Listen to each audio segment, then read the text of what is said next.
Salam Bapak Ibu Saudara, kembali lagi di Studio Kristen Channel. Terima kasih sudah mendukung perkembangan channel ini dengan cara subscribe, komen, dan share. Bapak Ibu Saudara, pada kesempatan kali ini kita akan mendengarkan debat-debat antara apologet Kristen Indonesia bersama polemikus Islam. Mari kita dengarkan debat ini dan mari kita simak dengan baik. Selamat menyaksikan. Tuhan Yesus memberkati kita. Bang, ngapa ngamuk-ngamuk nih, marah-marah nih? Karena ada kejadian di mana kami kalau bahas Kristen dilapor-laporkan, diviral-viralkan. Giliran kalian kalau bahas Kristen namanya dakwah. Iya, sama. Gini, Nah, silakan Basmul, coba kau bantah dulu. Ada nggak mau kau bantah dari omongan saya itu? Coba. Oh, ada, jelas ada. Silakan, di mananya? Abang itu boleh, orang Kristen itu boleh membahas Islam, tapi dengan syarat, Bang, harus sesuai dengan kaidah ilmu Islam itu sendiri. Gitu loh. Sekarang kutanya sama kamu, ketika Jakar turun membahas Bible, adakah syaratnya bahwa Jakar turun harus mengerti kaidah-kaidah? Kok jadi kalian ini yang ngatur-ngatur ini berat ini, saudara. Inilah itu, Bang. Untuk membantah suatu ilmu harus dengan ilmu tersebut. Contoh, Abang ingin membantah ilmu fisika, kan? Abang nggak bisa membantah ilmu fisika dengan ilmu kedokteran. Abang harus bantah ilmu tersebut. Oke, baik. Sekarang kutanyalah sama kamu. Kutanyalah sama kamu. Adakah Jakar turun memahami kaidah-kaidah pemahaman Bible? Menurut saya ada, karena di dalam kan Bible menurut kamu. Sekarang ketika saya bahas Quran, saya tanya penonton saya tanya, jawabannya, oh iya, ini sangat paham Quran. Bahkan lebih paham dia dari orang Islam. Itu jawaban mereka. Jadi kau nggak usah lah berbelit-belit, Basmul. Intinya itu begini, kau bahas Bible dari sudut pandangmu, dari sudut keyakinanmu.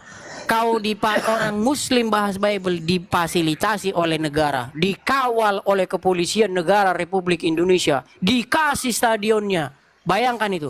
Tapi kalau ada orang Kristen bahas Quran dari Gelora Bung Karno, kejang kalian semua, kejang. Saya pastikan itu kalian kejang masal kalian. Saya tanya, emang ilmu apa sih yang ada di agama Kristen tersebut? Tentang kaidah keilmuan agama ya. Kalau Islam kan ada itu kan? Kau nyalakan dulu kameramu. Nyalakan dulu kameramu yuk. Gitu kan? Nyalakan dulu kameramu yuk. Iya, bantu. Nyalakan dulu kameramu. Yuk. Diskusi dulu kita yang bagus. Silakan nyalakan kameramu. Bantu bang. Mana nih? Sudah aku kirim undangan.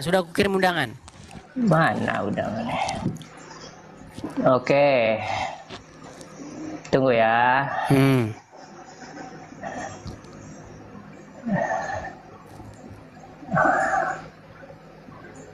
Nah, Bang, udah, Bang.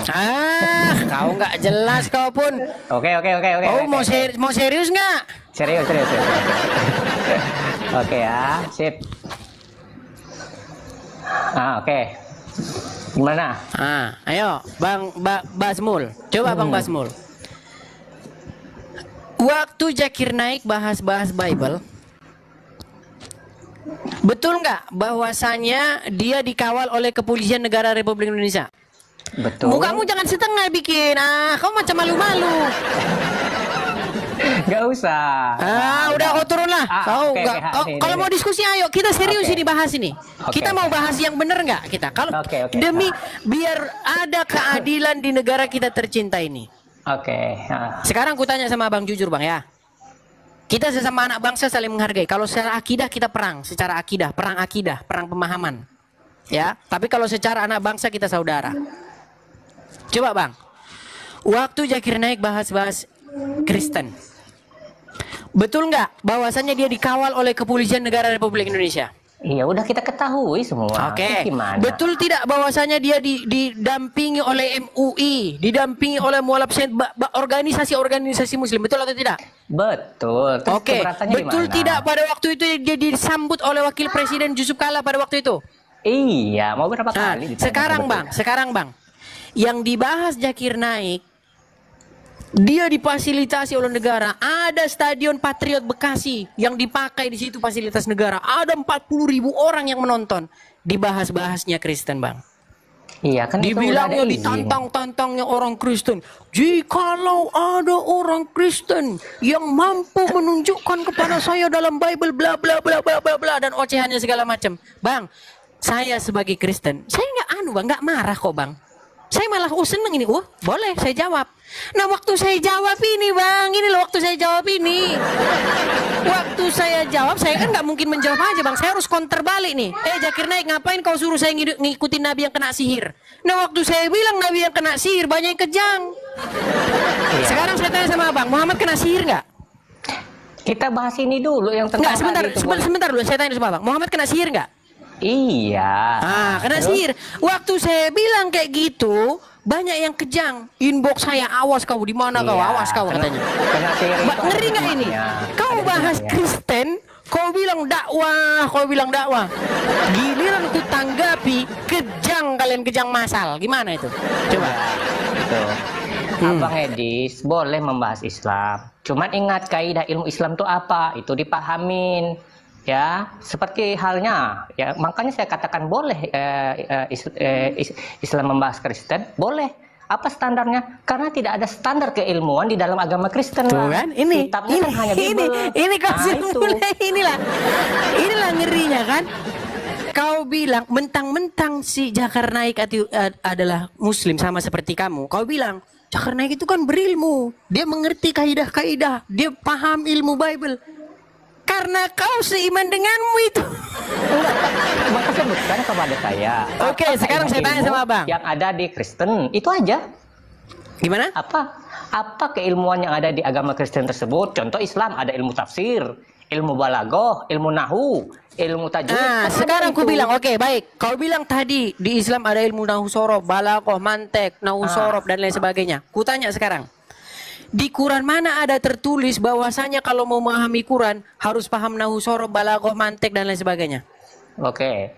Di Al-Quran itu disuruh warattilil Qur'ana tartila, ya kan? Bacalah Al-Quran. Iya, disuruh membaca Quran dengan tartil, nggak ada di situ disuruh memahami Quran dengan nahu sorof, balaghah. Ada aja kan betul. Dengar dulu. Sekarang saya tanya, ada nggak di Quran itu kalau memahami Quran harus paham nahu sorof, balaghah?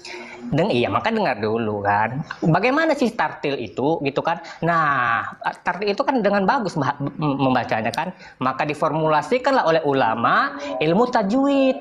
Nah, itu kerja dari ulama itu, Bang Haji. Ada kerjanya. Sudahlah, gini intinya begini. Itu yang intinya tulisan itu kalau ditulis ini Budi makan ikan. Poinnya apa?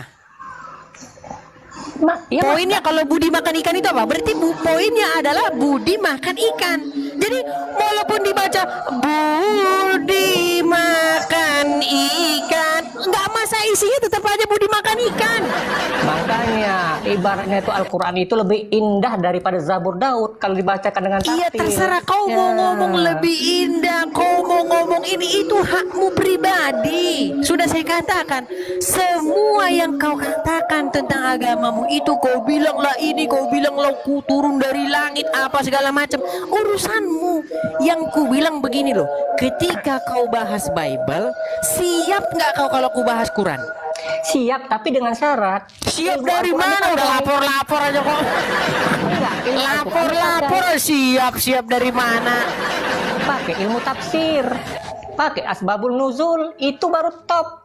Iya kan, ini enggak baca Al-Quran dicomot, enggak baca tafsir, enggak baca asbabul nuzul. Coba Bang, di situ selama ini abang udah nonton saya udah sering nggak? Adalah. Oke, coba pernah nggak ku pasang atau ku narasikan sesuatu yang merupakan fitnah? Fitnah tidak, cuman salah paham iya. Yang mana contohnya? Ya pokoknya abang tidak pernah jangan pokoknya tunjuk yang nyata satu. Apa? Biar kita bahas. Abang tidak pernah setelah membaca kitab Al-Quran membahas tafsirnya. Itu yang salah itu. Contoh mana? Yang mana? Ya gimana, saya mau contoh besok lah. Saya kasih contohnya kan. Ya, bilang aja kalau nggak sanggup, Bang. Betul. Intinya apa, Bang? Yang ku bilang, Bang, selama saya diskusi, saya ini udah lama soalnya bang, udah 13 tahun bang. Jadi yang masa lalu, yang waktu awal-awal diskusi, yang waktu masih zaman-zaman di Facebook, sudah saya pelajari. Lama itu saya pelajari bang, lama saya pelajari. Oh ternyata begini. Jadi nggak mungkin lagi saya ini diskusi bermodelkan orang-orang awam, seperti yang dilakukan orang-orang awam. Coba sekarang saya katakan, Zakir Naik promosi Muhammad, betul? Dia promosi supaya saya ikut Muhammad, betul? Iya. Okay. Nah, sekarang saya tanya, bagaimana mungkin dia promosikan supaya saya ikut Nabi yang kena sihir? Abang, di situ abang salah paham. Abang hanya membacakan terkena sihir saja kan, tapi hikmah dari terkena sihir tersebut abang tidak jelaskan. Itu ada. Oke, sekarang saya tanya, menurut Al-Quran, bisa nggak orang yang beriman dan bertakwa itu kena pengaruh setan? Gini dulu, itulah kenapa, karena ada sebagian orang yang tidak percaya akan sihir, bang. Makanya bukan gini loh, enggak gini. Sihir itu memang ada. Sebentar dulu gini. Menurut Quran, orang yang beriman dan bertawakal bisa nggak kena pengaruh setan? Bisa. Coba baca surat An-Nahl ayat 99. Ya mana dia? Mana? Coba. Ayo. Bentar ya. Surat An-Nahl 99. An-Nahl 99 ya. Nah, silakan saya tunggu. Ini kalau mau diskusi, jangan gara-gara kalah diskusi lapor polisi, kan repot. Kalah diskusi lapor polisi. Berat. Bang Edis itu nggak memahami Al-Quran tidak berdasarkan kaidah Islam. Nah, coba silakan baca An-Nahl 99. An-Nahl 99. Oke. Nah, apa di situ dituliskan? Ya, sungguh setan itu tidak akan berpengaruh terhadap orang-orang yang beriman dan bertakwa kepada Allah. Oke, berarti setan bisa nggak mempengaruhi orang yang beriman dan bertawakal? Secara akidah tidak. Bang, muka bang jangan separuh-separuh bang. Aduh, abang kalau nggak malu jadi orang Islam jangan di sini bang. Oke, berarti menurut ayat itu setan tidak bisa mempengaruhi orang yang beriman, betul? Iya, kalau imannya kuat. Iya. Oke, sekarang saya tanya, Muhammad orang yang beriman nggak? Iya. Oke, sekarang saya tanya, sihir itu dari setan apa bukan? Iya, dari setan. Oke, Muhammad kena sihir nggak? Iya, kena sihir. Terus? Berarti kena pengaruh setan nggak dia? Kena pengaruh setan, tidak merubah. Padahal tidak mungkin orang yang beriman itu kena pengaruh setan. Dikatakan setan tidak akan bisa mempengaruhi orang yang beriman. Muhammad kena pengaruh sihir nggak? Terkena sihirnya Rasulullah itu tidak merubah syariat Islam, bang. Bang, itu asumsi liarmu. Intinya begini, bang. Intinya yang ada seseorang bernama Pak Reza. Ada seseorang namanya Pak Reza. Dia sering masuk channel ini. Nggak tahu sekarang di mana. Jangan-jangan dia udah disidang lagi. Jangan-jangan itu. Pak Reza, seorang Muslim, sampai dia mengatakan saya ragu sekarang Bang Muhammad orang yang beriman katanya. Menurut yang saya katakan itu. Nah, ketika saya diskusi seperti ini, awas kau ya, awas kau.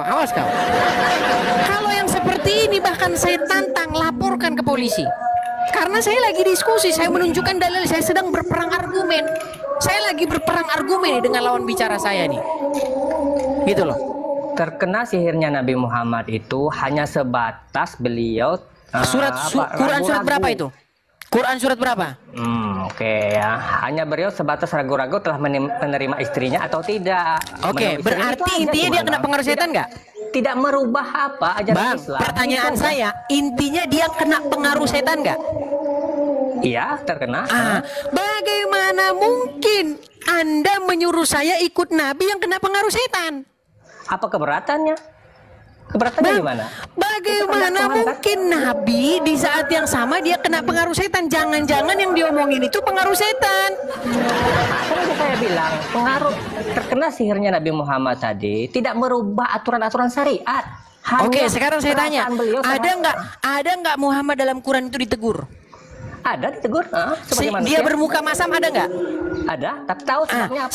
Sekarang kalau berarti nabimu bermuka masam nggak menurut ayat Quran itu? Itu kesalahan abang tidak mengetahui. Kan repot kalau kayak begini. Makanya saya sulit ini kayak begini kita ini loh. Cuman dikatakan bermuka masam, tapi sebab bermuka masamnya apa? Oke, berarti dia bermuka masam nggak? Ya sebabnya apa dulu? Iya. Apa namanya, selain kita nggak bahas dulu. Aduh, gimana bahasa Indonesianya? Terlepas daripada dia karena apa? Berarti dia bermuka masam nggak? Iya, pada waktu itu. Waktu itu. Terus kalau dia katakan bahwa Nabi mau bermuka masam, salah nggak di situ? Di mana? Berat ini saudara-saudara.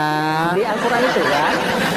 Ada saudari saya seorang apologet, videonya diviralkan tanpa mengerti konteksnya, tanpa orang mengerti, diviralkan lalu diprovokatori orang supaya orang itu dihasut dan lain sebagainya. Saya yakin selama dia tidak digeruduk, selama tidak ada tekanan massa dan lain sebagainya, kasus itu nggak akan jalan kasus itu. Lain cerita kalau dia digeruduk. Makanya saya bilang, Bang, kasus-kasus seperti ini, Bang, hanya jalan kalau digeruduk, Bang. Kalau ada masa. Ya. Kalau nggak ada masa nggak jalan, Bang. Gini, makanya sebutlah kalau bilang bermuka masam, apa sebab Rasulullah pada saat itu bermuka masam. Jadi jelas nih, Bang, bukan menurut buku-buku tafsir katanya dia sedang mengacuhkan seseorang, betul? Iya kan, seperti itu kan enak kan, ada kepentingan lain. Berarti betul tidak bahwasanya nabimu bermuka masam di situ? Iya. Iya. Terus dikatakan lagi, betul tidak bahwasanya Muhammad di situ pernah ditegur akibat dia mengharamkan sesuatu yang halal? Ini dulu, demi untuk menyenangkan hati-hati orang, hati-hati bangsawan pada saat itu kan. Oke, berarti munafik nggak dia kalau begitu? Hah? Berarti munafik nggak kalau gitu? Enggak, munafik itu kan amalan hati, Bang. Gimana sih? Oke, sekarang saya tanya. Kalau seseorang yang mengatakan sesuatu yang bukan berasal dari hatinya, yang keluar dari mulutnya berbeda dari hatinya, itu munafik nggak? Gimana? Seseorang yang mengatakan A padahal di hatinya B, munafik nggak? Tergantung ilmunya ada apa tidak ada. Berkelit ini. Oke, apa munafik? Apa munafik itu? Munafik itu menyembunyikan keimanan. Oke, berbeda. Menyembunyikan keimanan. Iya. Munafik itu artinya seseorang yang mengatakan sesuatu yang berbeda dari hatinya sendiri, betul? Dari imannya. Iya. Kok iman? Aduh, udah Bang lah. Kayak udah repot nih, Abang udah babak belur. Bang, coba jujur dulu, apa arti munafik, Bang? Oke, kita lihat kamus ya. Ya, silakan. Apa arti munafik? Ayo. Itu munafik. Inilah teman-teman. Kita buktikan nanti apakah nabimu seorang munafik. Berpura-pura setia. Tetapi sebenarnya tidak demikian. Terus apa lagi? Enggak, selain itu apa lagi? Perbuatan yang berbeda dengan yang sebenarnya. Dia melakukan sesuatu yang berbeda yang tidak sebenarnya. Contohnya dia bilang A padahal di hatinya B, betul? Iya. Oke, buka surat Al-Ahzab ayat ke-37. Kemana lagi nih? Ayo, buka surat Al-Ahzab 37. 37 ya. Ya. Oke, maka ketika Zaid telah mengakhiri keperluan terhadap istrinya, ya kan? Menceraikannya, maka nikahkanlah engkau dengan Zainab. Dari awal, Bang, dari awal. Dan ingatlah ketika engkau berkata kepada orang yang telah diberi nikmat oleh Allah dan engkau pun telah memberi nikmat kepadanya, tahanlah terus istrimu, sedang engkau menyembunyikan dalam hatimu apa yang akan dinyatakan Allah. Betul?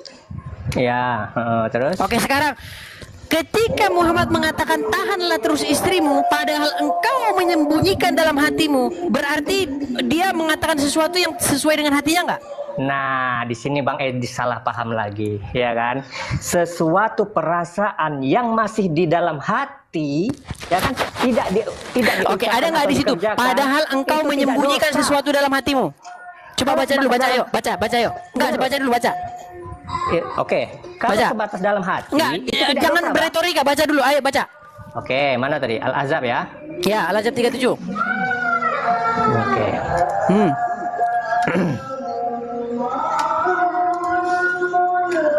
Dan ingatlah ketika engkau Muhammad berkata kepada orang yang telah diberi nikmat oleh Allah dan engkau juga telah memberi nikmat kepadanya, pertahankanlah terus istrimu. Itu kata Nabi kan?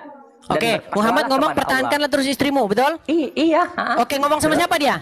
Sama Zaid. Oke, jadi Muhammad ngomong sama Zaid, Zaid, pertahankan terus istrimu tuh, jangan ceraikan, gitu maksudnya kan? Iya betul. Siapa nama istrinya Zaid? Siapa? Zainab. Oke, terus ya, istrimu kepada Allah, sedang engkau menyembunyikan di dalam hatimu. Sedang engkau menyembunyikan dalam hatimu. Iya. Berarti ada yang disembunyikan nggak sama dia? Ada, iya kan. Oke, berarti kan, yang keluar dari mulut dia beda nggak dengan apa yang dalam hati dia? Gimana? Berat ini saudara. Iya. Dia bilang sama Zaid, Zaid, tahan terus istrimu, jangan ceraiin, tahan terus. Oke? Padahal dia menyembunyikan dalam hatinya, betul? Iya.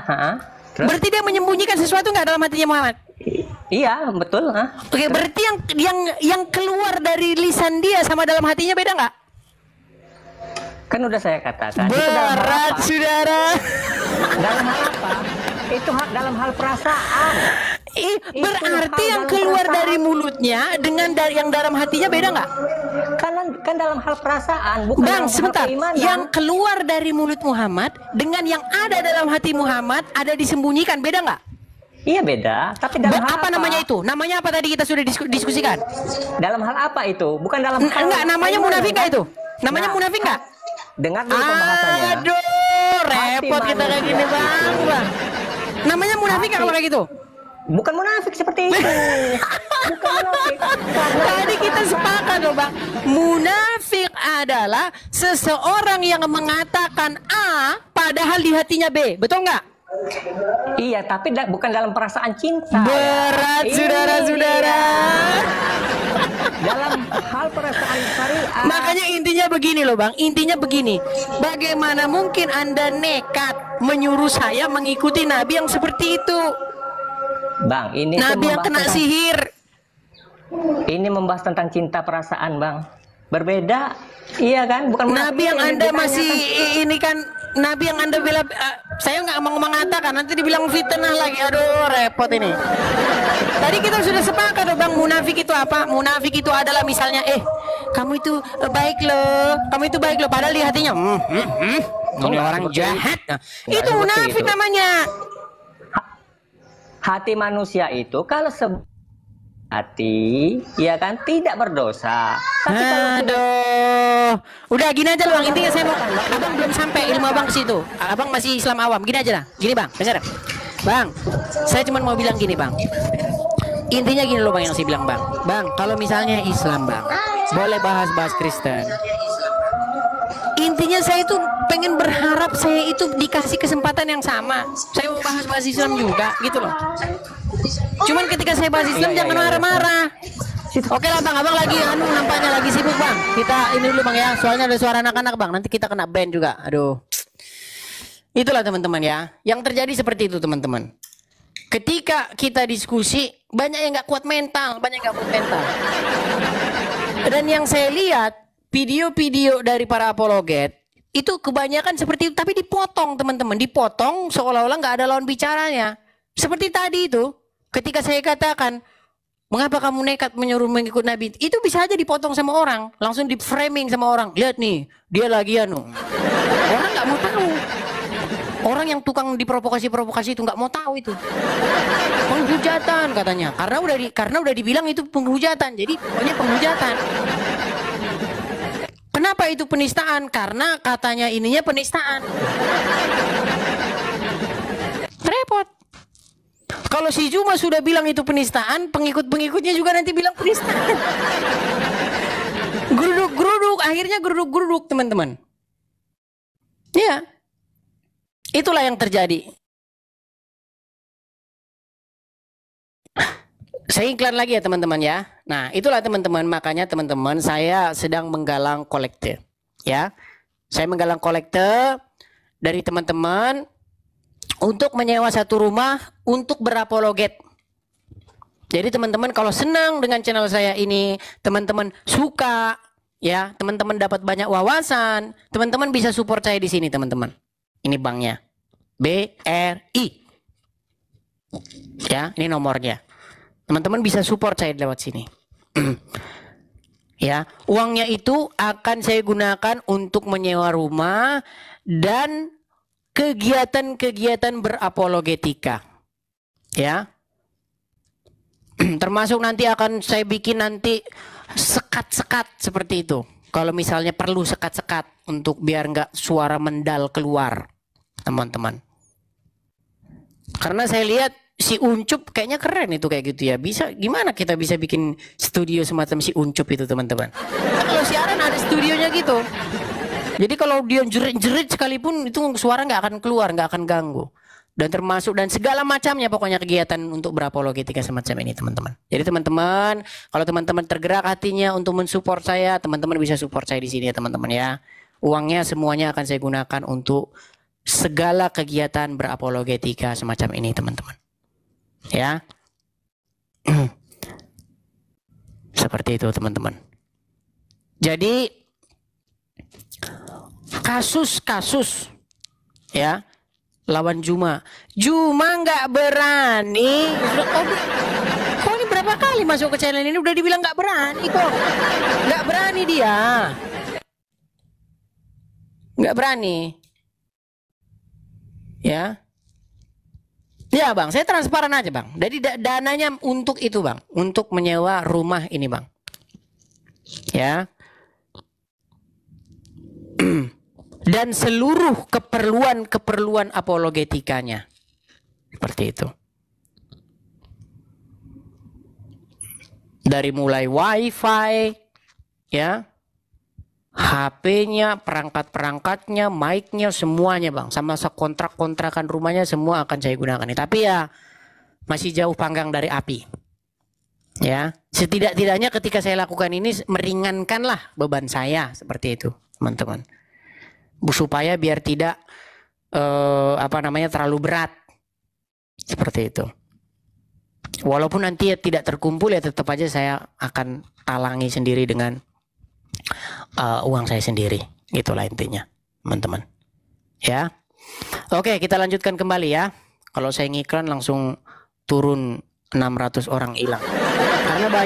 Karena banyak senengnya cuma nonton aja teman-teman. Banyak senengnya nonton gitu loh. Tapi kalau mensupport kabur. Tapi nggak apa-apa lah, nggak masalah. Intinya masih ada aja dari 2.000 orang ini masih ada lah 3 orang, 4 orang begitu masih ada lah. Makasih ya teman-teman yang sudah support ya teman-teman ya. Itu bagi teman-teman yang sudah support saya ucapkan terima kasih. Yang support juga melalui GIF, makasih ya bang, makasih bang. Ya bang Aman, Nyaprut, ya. Bang Gaco, Bang siapa lagi? Mika, ya, makasih semua teman-teman. Gak tahu Bang Mika udah nggak pernah kelihatan lagi, nggak tahu kemana ya. Oke, kita lanjutkan kembali ya teman-teman ya. Kita lanjutkan kembali.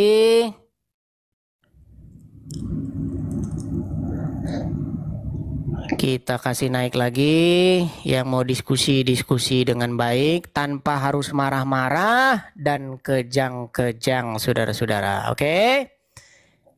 Kita kasih naik Intan Karisa. Halo saudari Intan Karisa, Muslim? Bukan Karisa, Karisma. Ya, selamat sore Pak Edi. Intan Karisma, Muslim Intan Karisma? Muslim.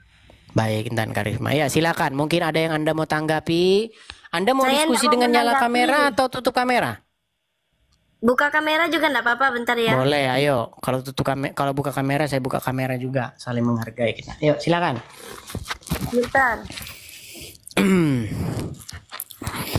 Halo Pak Edis. Ya, halo. Silakan. Selamat sore. Saya enggak mau menanggapi Pak Edis ya. Silakan, saya Intan cuma Karisa. mau Pak Edis, saya ibu rumah tangga biasa. Saya hanya bertanya, sebenarnya Pak Edis ini agamanya apa sih Pak Edis? Saya Kristen. Kristen apa? Protestan atau Katolik? Ya, Protestan lah. Ortodok berarti ya? Tapi maaf bukan. Pak Edis ya, kalau Pak Edis mau diskusi atau berdebat dengan saya orang awam. Jadi saya hanya mau bertanya saja, kenapa Pak Edis tidak berdakwah dengan agamanya Pak Edis saja daripada menghujat? Baik, apakah saya menghujat ini? Oke lah, jangan menghujat. Apa ya? Memberi informasi bagi Pak Edis. Gini, jadi siapa Bu Intan harus tahu dulu begini Bu Intan. Jadi latar belakang saya membuka channel ini adalah adanya orang-orang Islam yang membahas-bahas agama Kristen. Contohnya siapa? Contohnya ini Zakir Naik, ada Donditan, ada Irene Handono, ada Nandar, ada Juma, ada Ripa, dan banyak lagi dari mereka itu. Nah, jadi saya membuka channel ini pertama tujuan saya untuk membantah apa yang mereka katakan tentang kekristenan. Sebentar ya Pak ya. Saya itu kan maaf ya Pak ya. Saya sebenarnya dibilang tidak suka dengan Bapak, enggak juga ya. Saya juga tidak mau menghujat. Saya memang suka dengan diskusi. Tapi maaf Pak ya, coba ini karena untuk orang awam ya Pak ya. Untuk orang awam sama seperti ini. Bapak bilang Bapak orang Kristen kan? Bapak apologet, Bapak orang Kristen. Terus Bapak, apakah Bapak semuanya tentang Kristen Bapak tahu? Tentu tidak. Nah, tentu tidak, betul ya, tentu tidak. Betul. Karena itulah manusia itu hanya mempunyai setitik ilmu. Yang punya ilmu siapa? Allah. Ya udahlah kata Bapak Yesus, Tuhan Bapak ya. Terus yang dimaksud di mana titik menghujatnya, maaf ya Pak ya.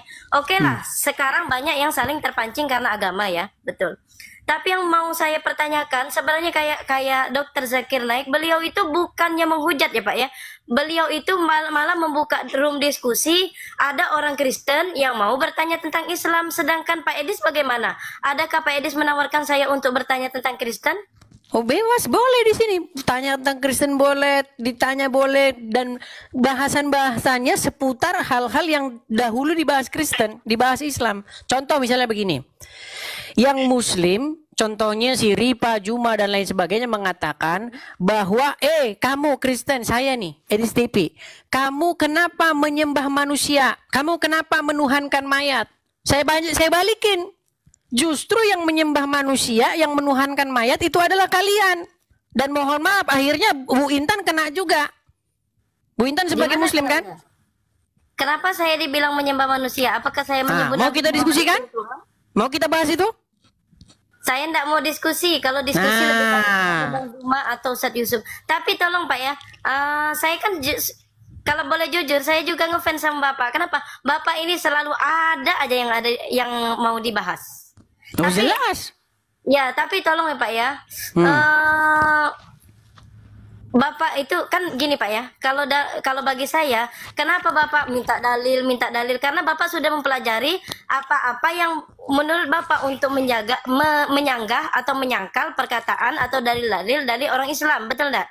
Betul. Kata saya mau diturunkan enggak apa-apa setelah ini Pak Edi. Enggak usah, saya enggak akan menurunkan. Intinya begini, inti dari permasalahan kita itu Bu Intan, intinya begini. Anda Bu Intan, Anda itu adalah penyembah Muhammad dan saya penyembah Yesus. Saya menuhankan Yesus, Anda menuhankan Muhammad. Itu saja intinya. Kayak gitu, saya menyembah Nabi Muhammad. Gimana itu? Nah, masalahnya kan Bu Intan tidak tahu apa itu menyembah. Coba, menyembah itu kan bahasa Indonesia kan? Beribadah itu bahasa ya. Gimana? Kalau Bapak bilang kayak gitu bagaimana bisa? Mau kita diskusikan itu? Saya enggak mau diskusi. Nah, itu masalahnya saya nggak mau maksa juga kalau nggak mau diskusi. Ya, karena di sini aja, Pak, ya? Begini Bu Intan, ada setidak-tidaknya 9 orang Islam yang mengakui di channel saya ini dia menuhankan Muhammad. 9 orang, bukan jumlah sedikit itu. Termasuk Bu Intan sendiri akan mengaku menuhankan Muhammad. Kalau mau diskusi dengan saya. Itu mungkin karena orangnya menuhankan logika. Tidak. Logika. Begini loh. Itu. Dia ada 3 orang, betul-betul dia ustadz. Satu namanya Ustadz Wira, asal dari Aceh. Orangnya jenggotan, sekarang beliau lagi sedang ada penyakit cuci darah. Ya, dia mengakui bahwa Muhammad itu Rob, Muhammad itu Tuhan.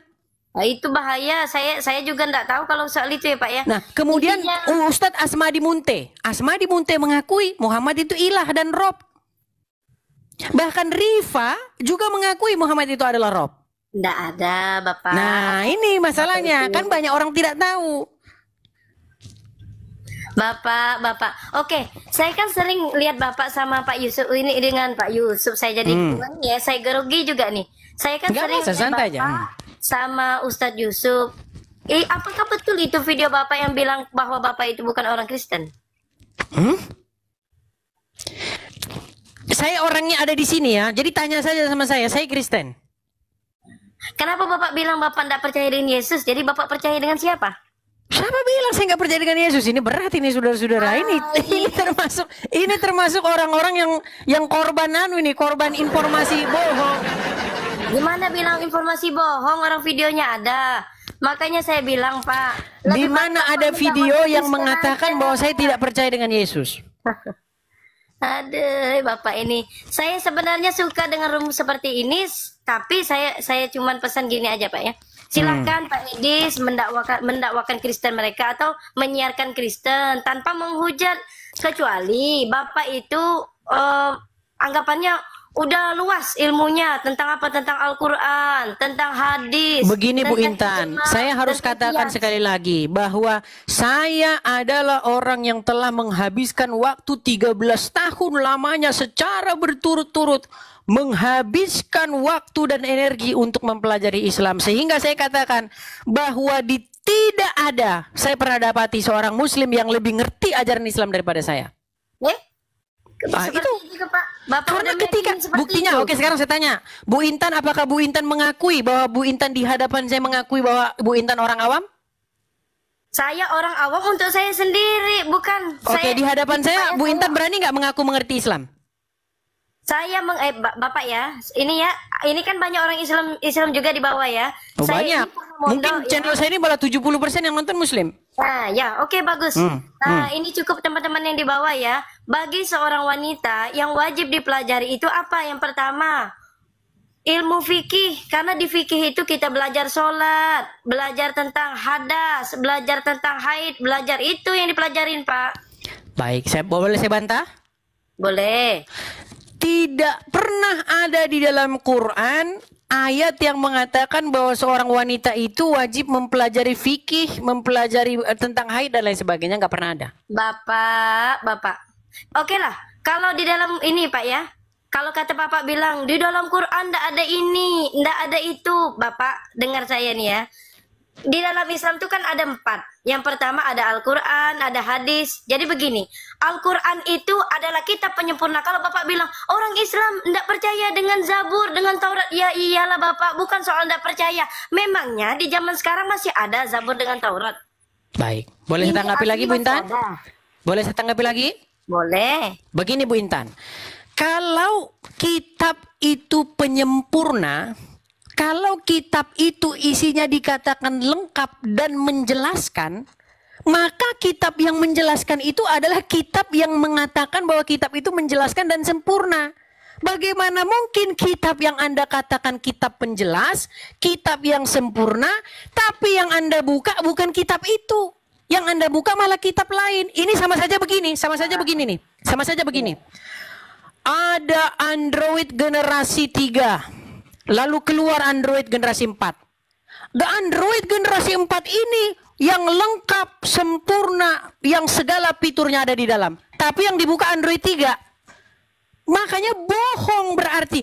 HP itu HP yang lengkap, sempurna, yang melengkapi, menjadi dusta ketika ternyata yang Anda pakai bukan HP itu. Itu sama begini loh. Serba menjual segala apapun yang Anda cari. Waktu kita berangkat, Bu, ada HP? Nggak ada. Berarti tulisan itu jadi bohong. Di dalam Quran, di dalam surat An-Nahl ayat 89 dikatakan, kami turunkan kitab kepada kamu untuk menjelaskan segala sesuatu. Untuk menjelaskan segala sesuatu. Makanya saya katakan, saya ketika berdebat dengan seorang Muslim, kalau sampai lawan bicara saya itu membuka Al-Quran untuk menjawab, saya lompat dari Monas. Bayangkan itu. Terjun saya dari Monas kalau sampai Qurannya dipakai. Betul? Contohnya hari ini. Tadi Ibu Intan bilang, wanita yang diwajibkan adalah untuk mempelajari fikih, ilmu tentang haid dan lain sebagainya. Tunjukkan itu ada di Quran. Kalau ada itu di Quran, saya terjun dari Monas. Saya udah hafal dengan Bapak. Bapak tuh selalu mencari celah supaya orang tuh nggak bisa ngomong kan ya. Saya udah hafal trik Bapak tuh, udah hafal sekali. Oke, Jadi silakan Bu Intan coba tunjukkan dalilnya di Quran. Supaya nggak paham. Oke, Bapak Kristen ya? Kristen Betul? kan? Nah, Betul? saya Islam, Bapak Kristen. Oke gini, Bapak, kalau Bapak bilang, kalau Bapak apa ya? Kan banyak itu punya Bapak ya, Kristen. Kristen berapa kitabnya Pak? Ada Injil kata Bapak ya. Bapak pakai Bible. Apa perbedaan Injil sama Bible Pak? Bible itu bahasa Inggris. Artinya adalah kumpulan buku-buku. Sedangkan Injil itu adalah kosakata yang sebenarnya berasal dari bahasa Arab, tapi diindonesiakan. Jadi Bapak sendiri ada megang yang asli bahasa Yunani? Yunani ya? Oh, banyak di toko buku Kristen banyak. Di toko buku. Ada yang dirubah enggak, Pak? Yang bahasa Yunaninya? Iya, ada yang dirubah enggak? Tidak ada. Tidak ada ya? Tidak ada. Kalau terjemahannya memang beda-beda. Oke. Bible Bapak itu lengkap semuanya enggak ya? Maksudnya gimana? Semua yang ada, semua yang kita pelajari di dunia ini kan banyak Pak ya. Janganlah jauh-jauh ngomong manusia, dari sel, manusia, semesta, semuanya ini apakah semuanya ada di Bible? Oh enggak. Jadi apakah sebenarnya apa perlunya kita sekolah misalnya, kita nyambung ke lain nih. Jadi kenapa kita perlu dengan buku-buku dengan kitab lain? Sudah bisa saya tanggapi? Tanggapi. Baik, jadi Bible sendiri tidak pernah membuat satu klaim bahwasanya Bible itu menjelaskan segala sesuatu. Jadi ketika Anda tanya kepada Bible, halo Bible, tunjukkan kepada saya cara benerin laptop yang ngehang, nggak akan bisa. Tidak akan bisa, karena Bible tidak pernah membuat klaim bahwa dirinya menjelaskan segala sesuatu. Quran membuat klaim bahwa dirinya menjelaskan segala sesuatu. Ada tertulis di dalam surat An-Nahl ayat 89. Oke lah Pak, maaf ya saya kan lagi tidak ada wudhu nih ya. Kecuali saya penghafal Quran, hafal semuanya. Boleh saya bacakan dari sini?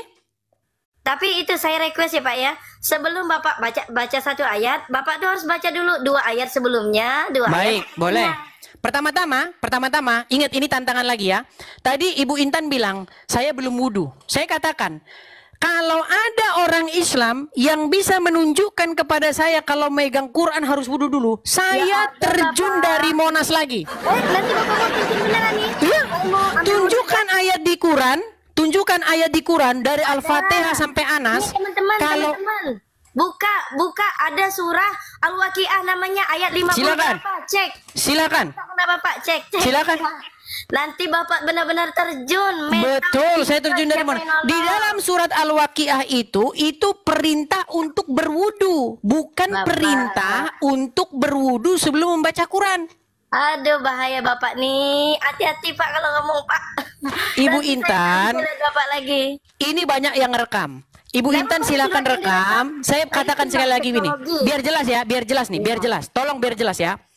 Semua umat Islam, kalau ada yang bisa menunjukkan bahwa kalau pegang Quran itu harus wudhu dulu, Bapak, di dalam Al-Quran itu sendiri, maka saya, ya Ibu Intan ya, di hadapan Anda saya katakan, saya akan terjun dari Monas, siaran langsung, kepala saya yang di bawah. Buka Al-Qur'annya teman-teman di Al-Waqiah. A'udzubillahi minasyaitonirrajim. Bismillahirrahmanirrahim. La yamassuhu illal mutahharun ya. Apa itu? Kita dilarang memegang Al-Qur'an kecuali kita dalam keadaan suci. Buka aja lah Pak Edis. Apakah ada di situ perintah untuk berwudu dulu sebelum membaca Quran? Bapak tahu enggak dalam Islam itu keadaan suci itu dalam keadaannya seperti apa? Di mana keadaan yang suci itu harus berwudu? Bapak. Makanya Pak, maaf ya Pak ya, saya tidak mau meremehkan seseorang, tapi gini, sebelum Bapak ngomong A, ngomong B, ngomong C, kata Bapak sudah 13 tahun belajar Islam, berarti kalau saya mondok aja baru 5-6 tahun ya. Berarti ilmu Bapak seharusnya lebih besar, lebih tahu. Baik, intinya begini Bu Intan. Baik, intinya begini, bahwasanya tidak ada di dalam Quran tertulis kalau mau buka Quran harus berwudu dulu. Sudah? Udah ada. Buka. Oke, tunjukkan ayatnya. Surah Al-Waqiah. Buka, Pak. Bapak kan ada HP. Saya HP-nya 1. Lipat Al-Waqiah kan ada banyak. Surah Al-Waqiah ayat berapa? Al-Waqiah ayat 56 kan? Baik, saya bukakan. Al-Waqiah 56. Ada Bapak. Saya bukakan. Al-Waqiah 56. Aduh. Kalau ada tertulis di situ kalau harus berwudu dulu baca Quran, saya lompat dari Monas. Beneran nih? Iya. Teman-teman rekam. Al-Waqiah berapa? Al-Waqiah berapa? Aduh, Bapak nih. Berapa? Al-Waqiah berapa? Cek 56 atau 57 nanti Bapak loncat. 56. Baik, saya bacakan. Ya Allah. Saya itu sudah baca Quran lebih dari 100 kali ya. Tidak pernah ada ayat yang berbunyi baca Quran harus berwudu. Saya bacakan. Al-Waqiah ayat 56.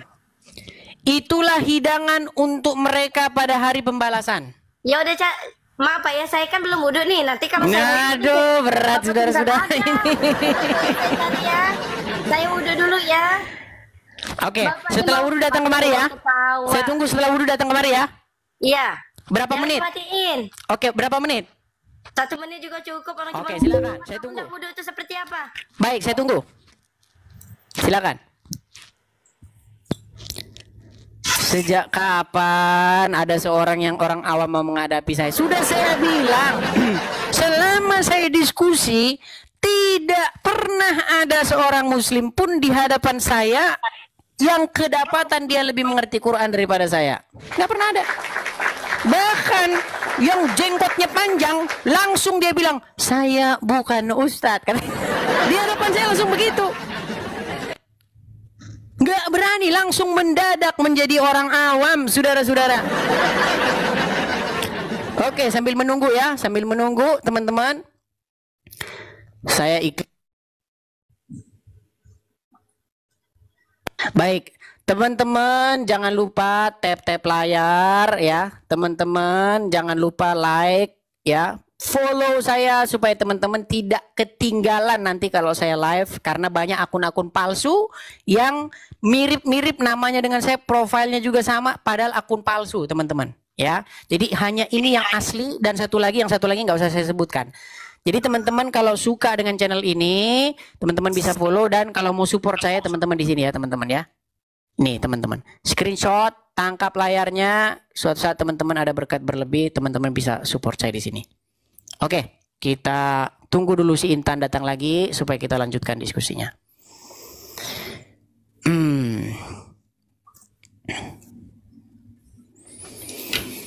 Kita tunggu ya. Lama nunggu saya nih, ya, Pak. Sudah selesai? Sudah wudhunya, bentar saya lagi cari nih. Ya, silakan, saya tunggu. Teman-teman yang Islam boleh dibantu. La yamassuhu illal mutahharun itu. Bapak nih mau loncat dari Monas nanti. Ya, saya ulangi lagi sambil Anda menunggu. Kalau ada orang Islam yang bisa menunjukkan di dalam Quran bahwasanya membaca Quran harus wudhu dulu, maka di hadapan Intan saya akan lompat dari Monas, saudara-saudara. Siaran langsung. Bahkan saya katakan, kalau ada orang Islam yang debat dengan saya dan saya tanya kepada dia 1000 pertanyaan tentang Islam, kalau sempat dia buka Quran untuk menjawab, saya terjun dari Monas. Bayangkan itu. 1000 pertanyaan saya tentang Islam, kalau satu pun ada jawabannya di Quran, saya terjun dari Monas. Bahkan saya akan buktikan kepada Intan bahwa Quranmu Intan bagimu tiada lebih, hanyalah sebagai kitab pajangan yang tidak ada gunanya sama sekali. Betul? Bapak. Oke, sudah ketemu di mana perintah berwudu sebelum baca Quran? Dapat. Di surah Al-Waqiah ayat 79. Baik, surat Al-Waqiah ayat 79. Surat apa? Ya. Surat apa? Al-Waqiah ayat 79. Al-Waqiah 79. Kita bukakan Al-Waqiah 79. Ya, Bapak sendiri yang baca. Bapak udah 13 tahun kan? Al-Waqiah 79. Kita bacakan. Ya?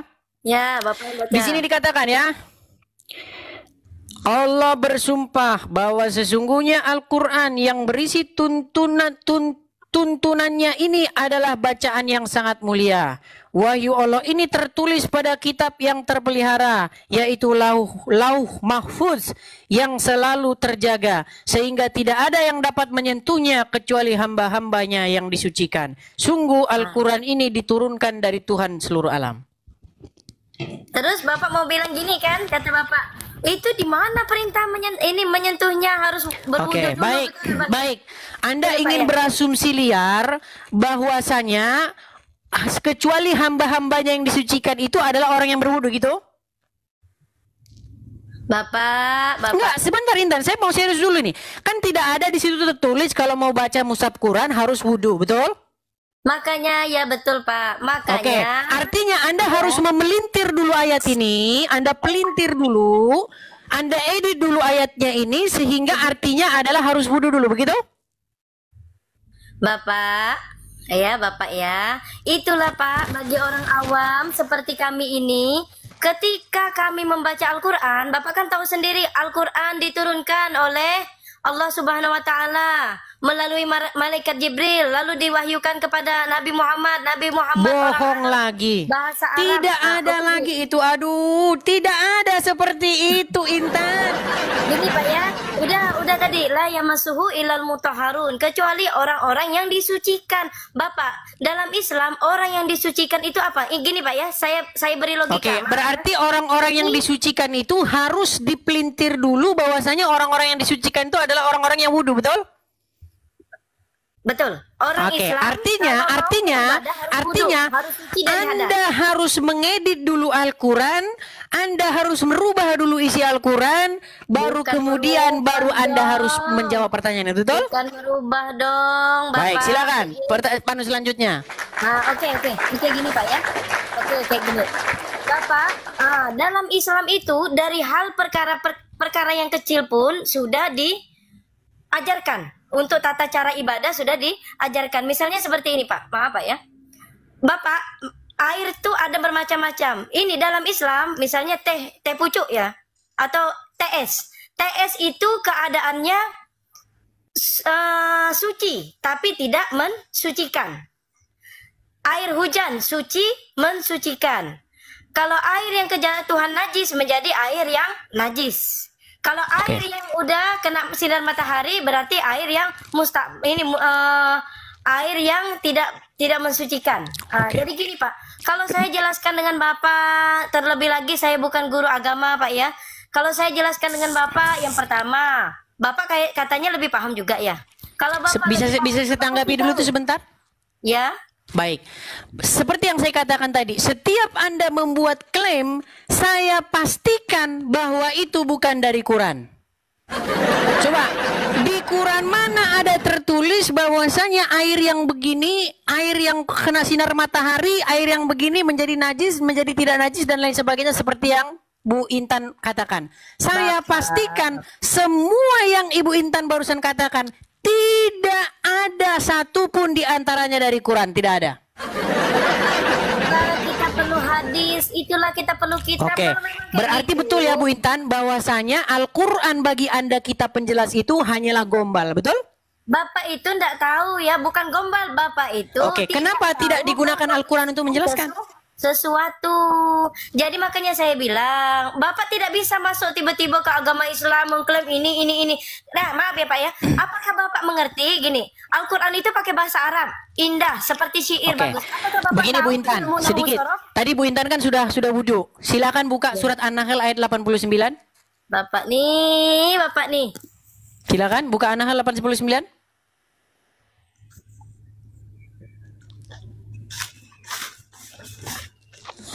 Jadi saya katakan teman-teman ya, jadi seperti Intan ini, mereka ini adalah korban dari orang-orang yang mengatakan bahwasanya makasih Bang Nyaprut, sekalian kita bikin backgroundnya yang ada kaitannya dengan diskusi ini nih.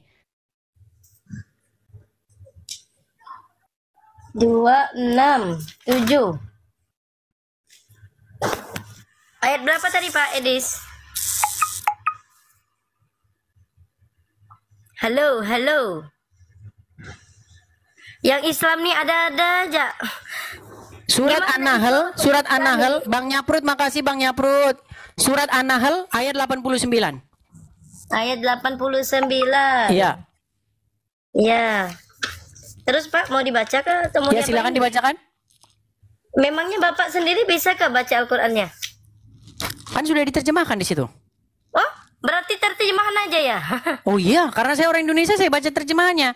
Penyebab Bu Intan tidak mengerti isi Quran adalah Bu Intan membaca Quran dalam bahasa Arab yang tidak Bu Intan mengerti. Loh memang betul Bu Intan.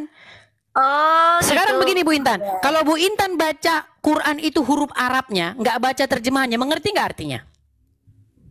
Makanya Pak, dalam kami makanya itulah sebabnya Bu Intan tidak pernah ngerti isi Quran. Makanya Gimana? Bapak jangan menghujat terus. Bukan, saya nggak menghujat Bu Intan. Dengan segala hormat ya, begini Bu Intan ya.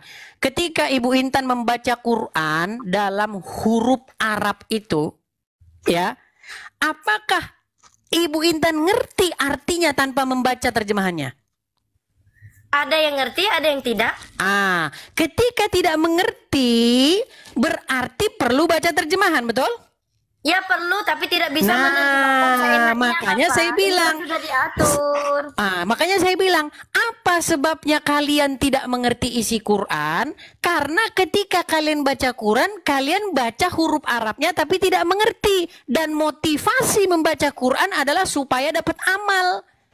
Makanya tidak ngerti-ngerti isi Quran. Sedangkan saya ketika baca Quran, yang saya baca artinya. Saya baca Quran untuk mengerti artinya, Anda membaca Quran untuk dapat amal. Itulah sebabnya Anda tidak pernah mengerti isi Quran sampai detik ini. Silakan dibuka surat An-Nahl ayat 89. Mana tadi saya tutup kan gara-gara Bapak ngomong. Aduh, Bapak ini.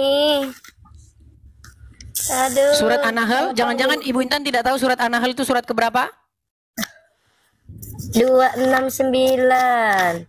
Aduh. Oh, mereka buka halamannya. Oke. Ya buka halaman lah Pak. Masa Anda dibuka halamannya? Iya, kalau halaman itu beda-beda. Suratnya surat ke-16 itu. Ya. Surat kan loading saya ini. Ayat berapa tadi? Ayat 89. 89. Nah, makanya itu nanti relevan dengan tema ini, ya. Benarkah Quran sebagai kitab penjelas itu hanyalah gombal? Silakan. Dan ayat 89 ya. Ya, silakan. Dan ingatlah pada hari ketika kami bangkitkan pada setiap umat seorang saksi atas mereka dari mereka sendiri, dan kami datangkan engkau Muhammad sebagai menjadi saksi atas mereka, dan kami turunkan kitab Al-Quran kepadamu untuk menjelaskan segala sesuatu sebagai petunjuk, rahmat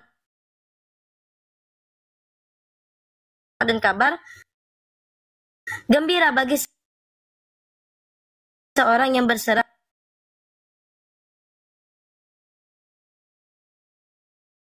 diri. Oke, betul tidak bahwa Quran itu menjelaskan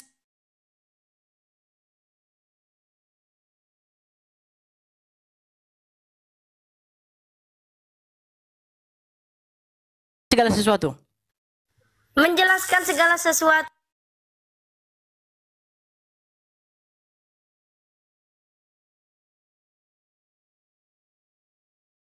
Contohnya yang belum terjadi, seperti akan datangnya hari kiamat.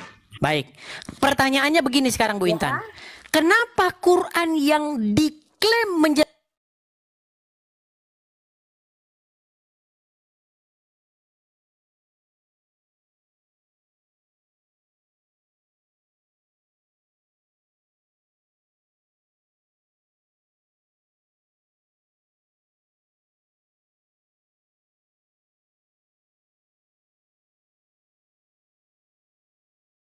tidak kap, Quran itu tidak bisa, bahkan saya mau tanya nih sekarang Bu Intan, ini serius. Kalau seorang muslim hanya menggunakan Quran saja sebagai pedomannya beragama Islam, apakah dia akan sesat? Ya enggak sesat lah. Kalau begitu buang hadis. Loh, untuk apa? Saya kembalikan cukup tidak? Gini Bu Intan. Kalau orang tidak sesat, gini sebentar Bu Intan. Kalau orang sudah berada di jalan yang benar dalam tanda kurung tidak sesat, perlu nggak dia hadis? Aduh Pak Edis nih. Tapi maaf ya teman-teman yang di bawah ya. Silakan penghujat silahkan ya. Dengarkan saya ya. hadis itu penjelas dari Al-Quran. Apa yang tidak ada di Al-Quran. Dengar Pak ya. Kalau Bapak bilang Al-Quran itu penjelas, betul. Al-Quran itu semuanya betul. Tapi ingatlah Pak Edis, bagi orang awam ya, bagi orang awam seperti kita tidak bisa Pak. Memangnya Bapak bisa mengklaim selama 13 tahun Bapak belajar Quran, apakah Bapak sudah ahlinya Quran? Sangat. Bahkan tidak ada, saya tidak dapati seorang muslim pun yang lebih ngerti Quran daripada saya. Oke. Sekarang Bapak baca Al-Fatihah. Dari tadi kan Bapak bahas tentang Islam nih, berarti Bapak belajar Islam. Keahlian Quran bukan soal baca-bacaan. Oke, kita baik, tapi itu pun nggak apa-apa. Saya menjem ya, saya menjem nih. Saya tutup mata saya nih. Saya masih ingat zaman saya masih kecil, SD. Saya nggak gini. Lihat nih ya. Saya menjem. Bismillahirrahmanirrahim. Alhamdulillahi Rabbil Alamin. Ar-Rahmanir-Rahim. Malik Yaumiddin. Iyyaka na'budu wa iyyaka nasta'in. Ihdina siratal mustaqim. Siratal ladzina an'amta 'alaihim ghairil maghdubi 'alaihim waladdallin. Ada hafal nggak saya?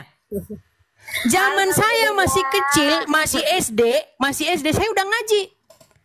Saya sudah ngaji, walaupun saya memang lahir secara Kristen. Tapi gara-gara lingkungan saya 99,999% Muslim, saya emang gaulnya sama mereka. Teman saya ngaji, saya ikut ngaji. Makanya saya tahu semua isi Al-Quran itu. Karena dari kecil kami memang mainnya nongkrongnya di pengajian. Walaupun saya Kristen. Gitu loh. Yang saya maksudkan begini loh. Tadi saya tanya Bu Intan. Bu Intan, apakah jika seseorang itu dalam beragama Islam hanya berpedoman kepada Quran saja dia akan sesat? Bu Intan menjawab dengan tegas, tidak. Dia sudah berjalan di jalan yang benar. Dia sudah tidak sesat. Yang jadi pertanyaan begini loh. Kalau sudah tidak sesat, kalau sudah berada di jalan yang benar dengan hanya berpedoman Quran saja, kenapa Anda mencari buku-buku yang lain untuk menopang Al-Quran seolah-olah Quran itu masih kurang lengkap, tidak menjelaskan? Barusan tadi Bu Intan bilang, Quran itu, hadis itu menjelaskan Al-Quran. Sungguh sangat-sangat pernyataan yang sangat melecehkan Al-Quran.